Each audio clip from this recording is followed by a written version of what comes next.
بسم اللہ الرحمن الرحیم الحمد للہ رب العالمین والصلاة والسلام علی سید المرسلین وعلی آلہ واصحابہ اجمعین اما بعد فاعوذ باللہ من الشیطان الرجیم بسم اللہ الرحمن الرحیم وَإِذَا وَقَعَ الْقَوْلُ عَلَيْهِمْ أَخْرَجْنَا لَهُمْ دَابَّةً مِّنَ الْأَرْضِ تُكَلِّمُهُمْ أَنَّ النَّاسَ كَانُوا بِآيَاتِنَا لَا يُوقِنُونَ وَيَوْمَ نَحْشُرُ مِنْ كُلِّ أُمَّةٍ فَوْجًا مِّمَّن يُكَذِّبُ بِآيَاتِنَا فَهُمْ يُوزَعُونَ حتى إذا جاءوا قال أكذبتم بآياتي ولم تحيطوا بها علما أم ماذا كنتم تعملون صدق اللہ مولانا العظیم۔ قرآن کریم نے پہلی آیت میں قیامت کی نشانیوں میں سے ایک نشانی بیان کی ہے۔ ایک تو وہ قیامت کی نشانی ہے، دوسری اللہ تعالیٰ کی قدرت ہے، اور تیسرا ایمان والوں کے لیے اس میں یہ سبق ہے کہ اللہ اور اس کے رسول نے جو بات فرما دی ہے اس پر 100% ایمان لانا۔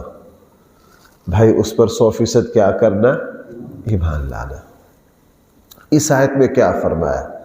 فرمایا وَإِذَا وَقَعَ الْقَوْلُ عَلَيْهِمْ، جب واقع ہوگی بات ان پر، محاورۃ یوں ترجمہ کرتے ہیں جب قیامت کا فیصلہ نافذ ہوگا لوگوں پر، أَخْرَجْنَا لَهُمْ دَابَّةً مِّنَ الْأَرْضِ، ہم نکالیں گے لوگوں کے سامنے زمین سے ایک جانور، تُكَلِّمُهُمْ، جو لوگوں سے باتیں کرے گا۔ بھائی جو لوگوں سے کیا کرے گا؟ یہ قیامت کی 10 بڑی نشانیوں میں سے ہے۔ رسول اللہ صلی اللہ علیہ وسلم نے چھوٹی بڑی قیامت کی بہت ساری نشانیاں بیان کی ہیں۔ چھوٹی نشانیاں جو ہیں وہ تقریباً 70-80 کے قریب ہیں، وہ ساری پوری ہیں، مکمل ہے۔ بڑی نشانیوں میں سے ابھی کوئی پوری نہیں ہے۔ مثلا چھوٹی نشانیوں میں سے سب سے پہلے اللہ کے نبی نے اپنے آپ کو فرمایا، رسول اللہ صلی اللہ علیہ وسلم نے فرمایا کہ میں قیامت کی نشانیوں میں سے ہوں، اب میرے اور قیامت کے درمیان کوئی نبی نہیں آئیں گے۔ رسول اللہ صلی اللہ علیہ وسلم نے مسجد نبوی کی تعمیر پر فرمایا کہ یہ نبی کے ہاتھوں تعمیر ہونے والی آخری مسجد ہے۔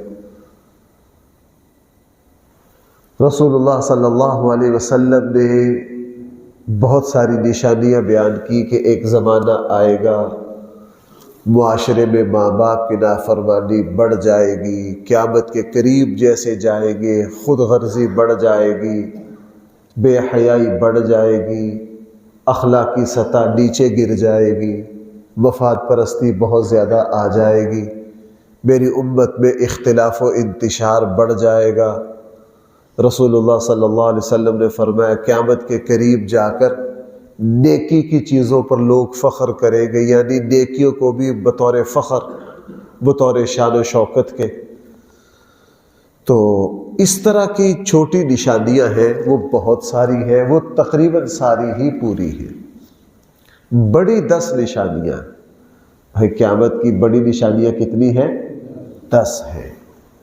وہ صحیح احادیث میں ہے، صحیح مسلم میں ہے، تقریباً حدیث کی ساری کتابوں میں قیامت کی نشانیوں میں ان کا تذکرہ ملتا ہے۔ وہ 10 نشانیاں کون سی ہیں؟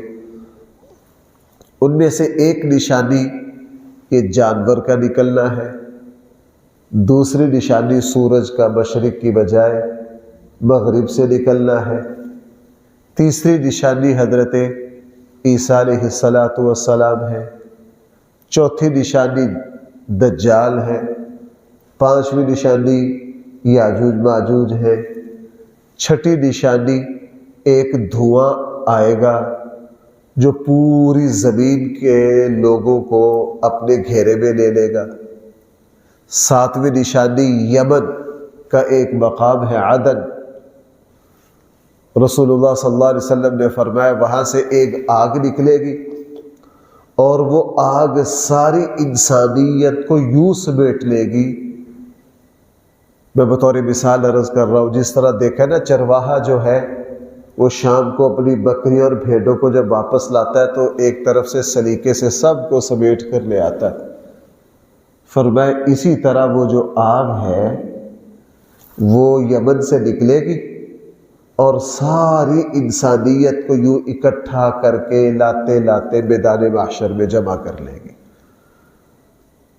اور یہ رسول اللہ صلی اللہ علیہ وسلم نے ساتویں نشانی بیان کی۔ آٹھویں، نویں، دسویں، یہ تینوں نشانیاں جو ہے یہ زمین کا دھسنا ہے۔ اللہ کے نبی نے فرمایا مشرق میں،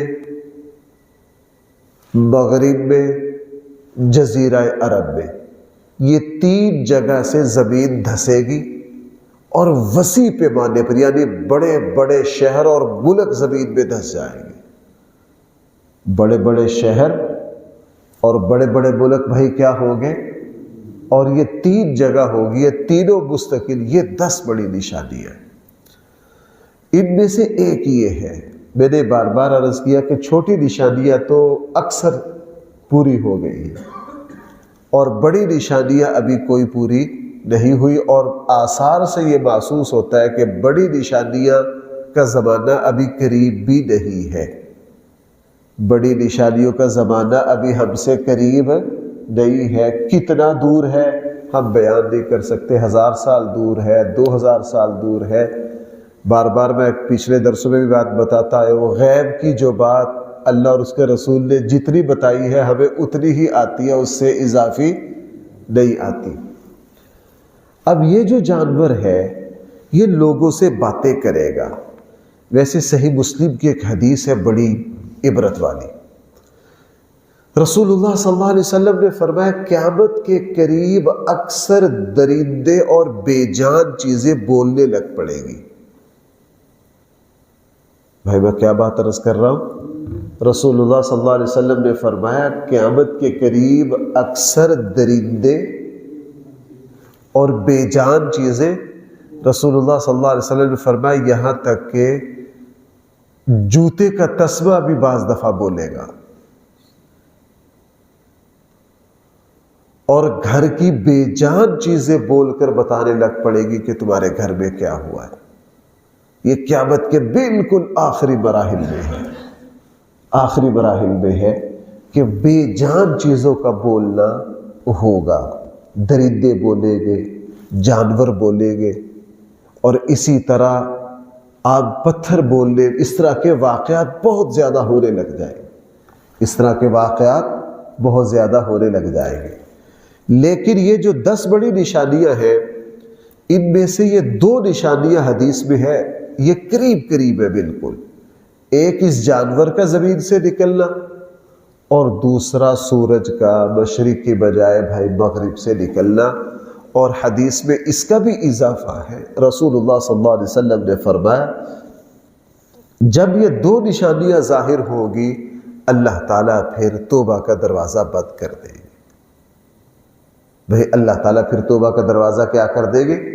چونکہ غیب کا جو نظام ہے اس سے پردہ اٹھ جائے گا، اور اس وقت اچھا امر بالمعروف اور نہی عن المنکر کا حکم بھی ختم ہو جائے گا، چونکہ کسی کا اچھائی کو قبول کرنا معتبر نہیں ہوگا، ایمان قبول نہیں ہوگا، اللہ تعالیٰ مہر لگا دیں گے۔ چونکہ اب غیب کی چیزیں ظاہر ہونے لگی ہیں، جیسا کہ آپ حضرات جانتے ہیں جس وقت ایک انسان موت کی چیزیں دیکھ لے، وہ نزاع کی کیفیت میں آ جائے، تو اس وقت کا ایمان معتبر نہیں ہے، چونکہ اس وقت غیب سے پردہ اٹھ چکا ہوتا ہے اور غیب سامنے آ چکا ہوتا ہے۔ اور اصل ایمان ہے الذین یؤمنون بالغیب، بغیر دیکھے ایمان لانا۔ بھائی کیا کرنا؟ اور میں یہاں آپ کو ایک بات بتاؤں، سیدنا صدیق اکبر پر میں نے جمعہ کہ وہ خلیفہ بلا فصل اور امت میں سب سے افضل کیوں ہے، انشاءاللہ کچھ باتیں میں اس جمعے میں عرض کروں گا۔ سب سے افضل کیوں ہے؟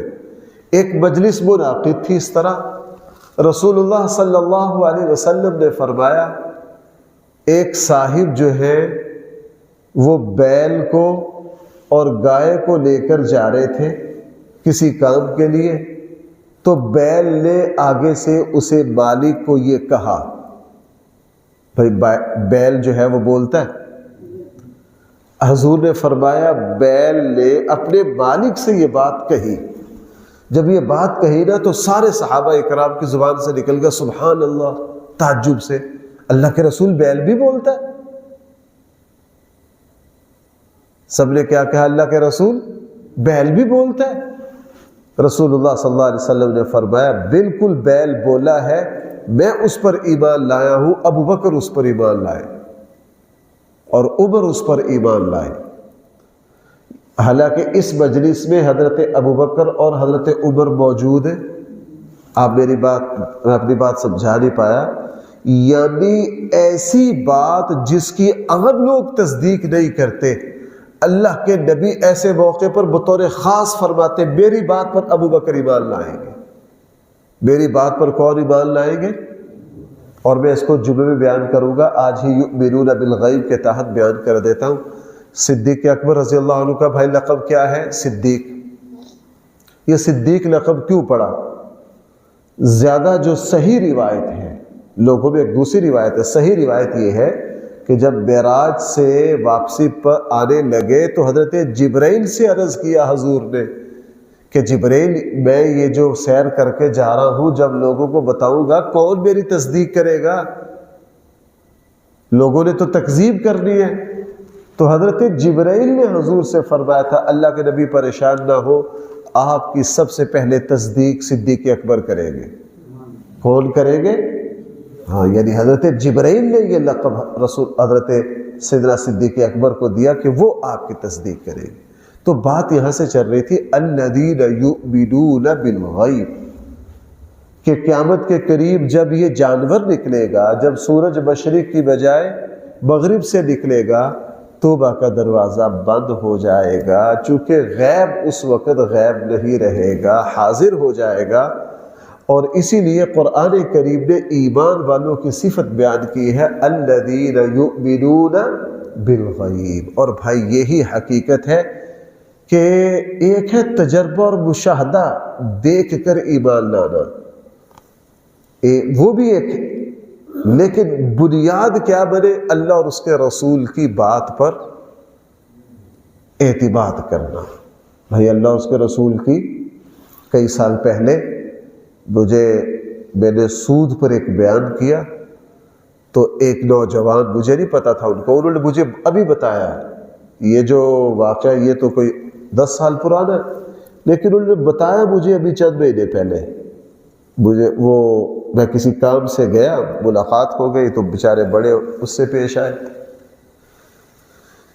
تو میں نے کہا پہلے وہ جمعہ میں آتے تھے، کہنے لگا مجھ سے میری مجبوری ہے، اب میری دوسرے شہر میں ٹرانسفر ہو گئی ہے، اب تو میں جمعہ کو پہنچ نہیں پاتا۔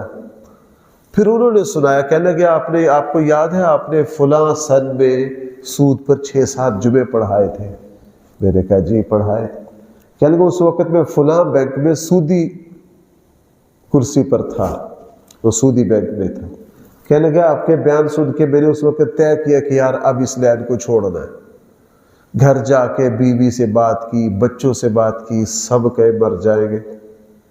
والدہ بھی پریشان، حالانکہ میری والدہ لیکن پریشان تھی کہ بیٹا ہمارا اور کوئی ذریعہ آمدنی تیری ملازمت ہی ہے، لیکن آپ نے بیچ میں یہ کہا تھا کہ اللہ اور اس کے رسول پر اعتماد کر کے دیکھو، جو حلال سے بچنے کے، جو حرام سے بچنے کے لیے حلال کی طرف آئے گا، تھوڑی بہت آزمائش آئے گی لیکن اللہ جلدی سنبھال لے گا۔ کہنے لگے جی میں نے اسی کشمکش میں رہا، اس بیان کو بار بار سنا، میں نے اللہ کا نام لے کر اپنی اس نوکری سے ریزائن کر دیا. کہنے لگا اب ظاہرہ میرا ذریعہ آمدن کوئی نہیں تھا، وہ میری بڑی اچھی تنخواہ تھی. کہنے لگا 1 مہینہ میں گھر رہا. کتنا عرصہ؟ 1 مہینہ. اور اب گھر میں بیٹھ مسلسل سب دعا بھی مانگتے رہے، پریشان بھی رہے. اب ترتیب یہ لگانے کہ یار بچے فلاں بڑے اسکول میں پڑھتے ہیں، وہاں سے چھڑا کے ذرا تھوڑی فیس والے میں لے آتے ہیں، یوں کر لیتے ہیں، یوں کر لیتے ہیں. کیا لگا اللہ نے 1 مہینہ سے زیادہ پریشانی میں نہیں ڈالا. 1 مہینے کے بعد مجھے فلاں حلال نوکری مل گئی، یہ پہلے سے بھی بہتر ہے. یہ کیا ہے؟ پہلے سے بھی بہتر ہے. پھر وہ مجھے کہنے لگے، میں سوچنے لگ گیا کہ اگر میں اللہ اور اس کے رسول پر اعتماد نہ کرتا، اپنے تجربے کو دیکھتا رہتا، تو ہو سکتا ہے اللہ میری مدد نہ کرتے. یہ ہے الذین یؤمنون بالغیب، بغیر دیکھے بھائی کس پر بھروسہ کرنا؟ اللہ اور اس کے رسول صلی اللہ علیہ وسلم کی بات پر بھروسہ کرنا. جو غیب کی بہت، مثلا رسول اللہ صلی اللہ علیہ وسلم نے فرمایا، ایک مرتبہ خوشی سے اللہ کے نبی نے فرمایا، ان مسلمانوں کو قبر میں، میدان محشر میں پورے نور کی خوشخبری دے دو جو صبح کو اندھیرے میں اٹھ کر فجر کے لیے مسجد میں آتے. حضور نے کیا فرمایا؟ ان کو کس نور کی خوشخبری دے دو؟ پورے نور کی. بھئی آپ حضرات دور سے آتے، میری بات سننا ذرا. کل مجھے میرے ایک دوست نے ایک بات سنائی، مجھے انہوں نے موبائل پر ایک بات دکھائی. وہ بات کرنے والے کوئی عالم، کوئی پڑھے لکھے تھے، کوئی ان پڑھ نہیں تھے. ان کا لب و لہجہ سے مجھے یوں محسوس ہوا کہ یہ کوئی عالم دین ہے. وہ کہنے لگے کہ سعودیہ میں یہ اصول ہے کہ میت کو آپ خود غسل نہیں دے سکتے. وہاں ریاست کی طرف سے اچھی سہولیات ہیں، ہمارے یہاں تو معاملات بہت ہی زیرو پر ہے. اگر کسی کا انتقال ہو جائے، متعلقہ ادارے کو پیغام دیتے ہیں، وہ میت کو لے جاتے ہیں، غسل، تجہیز، تکفین مکمل مراحل کر کے دے دیتے. کہنے لگے میں نے ریاض میں ایک ادارے کا دورہ کیا، اس میں ایک صاحب تھے جو بہت عرصہ سے اس ڈیوٹی پر تھے. ان کا کام ہر روز وہ 35-40 بندوں کو وہ غسل دیتے. میں نے ان سے ایک بات پوچھی کہ یار آپ غسل دیتے ہیں، کتنا عرصہ ہو گیا؟ جی اتنا عرصہ. آپ کے ہاتھوں سے ہزاروں جانے والے مسلمانوں کو غسل دیا گیا ہوگا. آپ ذرا یہ بتائیے کہ آپ نے کچھ کیفیات، کچھ چیزیں بھی دیکھی ہیں؟ جانے والوں کو چہروں پر کوئی پریشانی، کوئی عذاب کے اثرات یا اللہ کی راحت کے، نور کے؟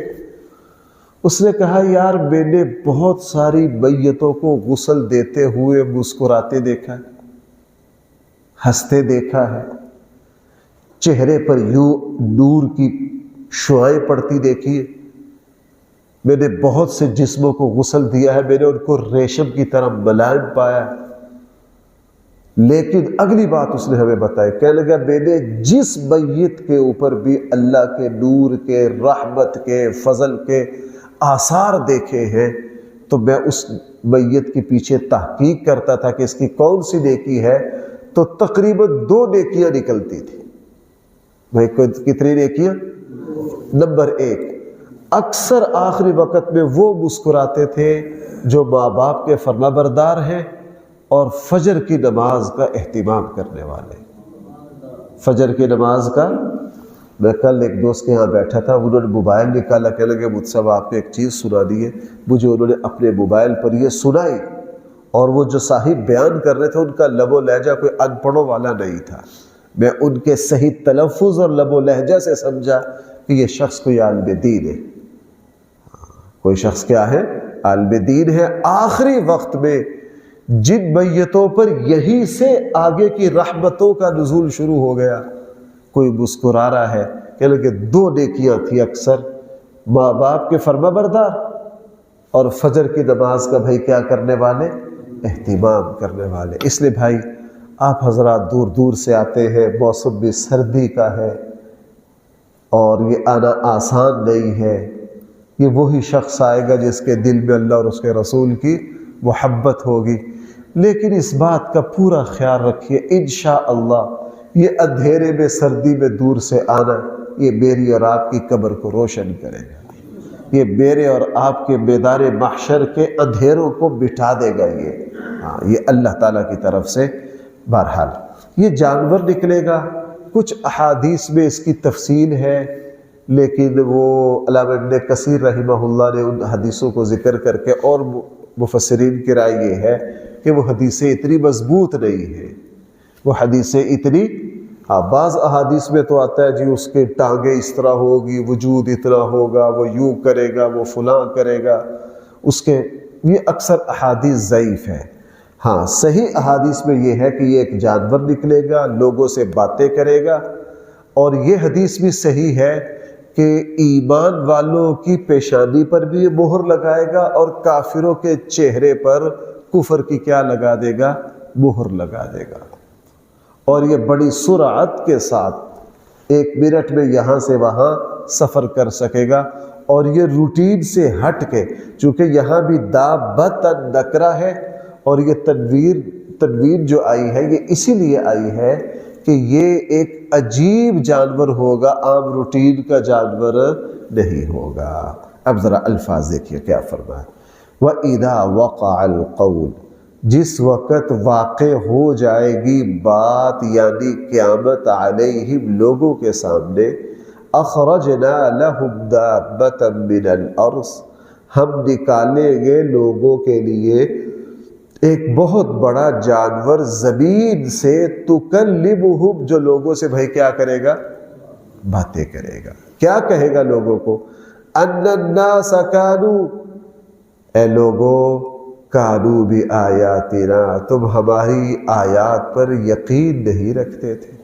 آج بتاؤ، اب قیامت کی چیزیں شروع ہو گئی، اب قیامت کا انکار کرو، کیسے کرتے ہو؟ وَيَوْمَ نَحْشُرُهُمْ، اور اس قیامت کے دن ہم جمع کریں گے، من کل امت فوجا، ہر امت میں سے ایک جماعت، من ان لوگوں کی، یکذب بآیاتنا، جو ہماری آیات کو جھٹلاتے تھے، فہم یوزعون، اور ان کو گناہوں کے اعتبار سے تقسیم کر دیا جائے گا۔